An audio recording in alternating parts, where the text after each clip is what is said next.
What's up, everybody? I'm Krista Robinson, and this is SportsLife NYC. Well, 6'11" Kevin Laue plays center for Manhattan College Division I basketball team. And in 2007, Sports Illustrated called him the most exciting player in basketball. Kevin Laue may have a scholarship to play Division I basketball at Manhattan College now, but it was a tough road that led this noteworthy talent to the point he's at in his career today. Overcoming adversities is something that Laue has had to deal with his entire life. When I was being developed in my mom's womb, the umbilical cord was wrapped around my neck several times, and it discontinued the development of my left hand. Where did this love for basketball come from? Was it in 8th grade? I actually tried out, my first year playing ball was 7th grade. I got cut from the 7th grade team. A friend who was also trying out for the team convinced me to try out, so I got cut, and when I got cut, kind of started like a fire within me, like, you can't tell me I can't do it. And what was it inside of you that said, you know what, I'm going to prove all these people wrong?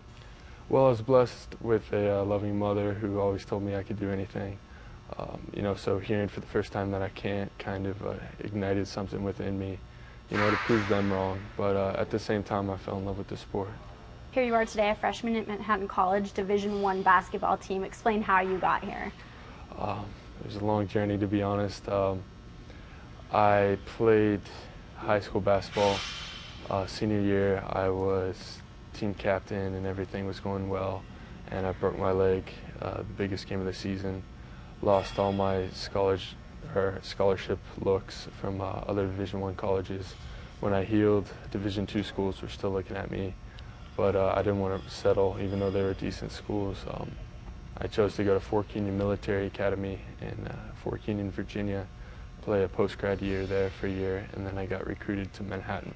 What does that do to you, Kevin? You touched on it a little bit, but if you go a little deeper, what does that do to you when you are underestimated by these coaches who just look past you because you have one hand? They don't even look at your talent.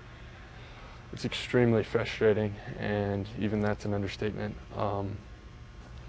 I don't know. It's hard to describe. Those who've gone through it will know, but as far as I can tell you, it's like having your head held underwater. Unlike many other Division I coaches, Manhattan College men's basketball coach Barry Rorson looked past Laue's hardship to see his unbelievable ability.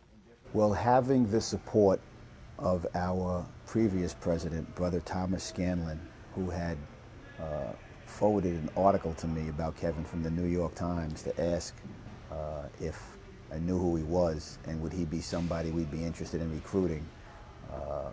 So having that support from our president and our athletic director, Bob Burns, was very supportive as well. So that makes it, accessible for you, to continue to recruit him and offer him a valuable scholarship. Coach, what is Kevin's biggest strength? His attitude and his work ethic. He's a young man that's very determined to achieve certain things. One of them was to be given a basketball scholarship at the Division I level, and he's done that now. When he came here on his visit, one of the things that was really made clear to him when we had a conversation was, now that you've achieved one thing in your life, let's not stop here, okay? This scholarship, okay, even though that it's going to you, it's for you to inspire and motivate, many other people who can possibly possibly have a condition similar to yours, or just something, that they need to overcome, for you to be a source of motivation. Many have underestimated the talent of Kevin Laue his whole life, not being able to look past the fact that he has one hand. However, his will and determination that he has shown throughout his life leaves no one to doubt that Kevin Laue will continue to inspire. His future is nothing but bright. I look forward now to just, proving my worth as a Division I player, and, taking this team to the head of the conference and hopefully the NCAA tournament. You're still young, but what is your biggest accomplishment? I would say is not giving up. And I'd have to say that is like an everyday thing, to whereas I was cut from the 7th grade team, and then I had to push to get on everybody's levels and abilities playing throughout high school because I was new to the sport. and then to getting to the level where I am, like MVP, sort of a great player in the conference in high school, to breaking my leg and having to start over. So I'd have to say never giving up. Was there any athlete that inspired you when you were growing up? Yeah, Jim Abbott. He was really the only professional that I knew who, you know, accomplished that. You know, he threw a no-hitter for the Yankees, and so, I mean, he's an amazing guy. I had the opportunity of meeting him last summer. I read somewhere that you met President Bush. Is that correct? That's correct. Okay. Tell me a little bit about that.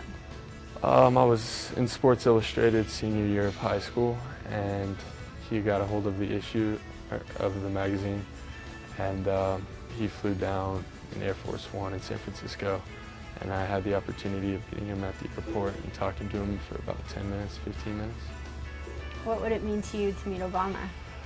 I would love to meet Obama. I really would love to meet Obama. I know he's a huge basketball fan. I'd love to, you know, play horse with him, play him one-on-one, you know, whenever he finds time to do it.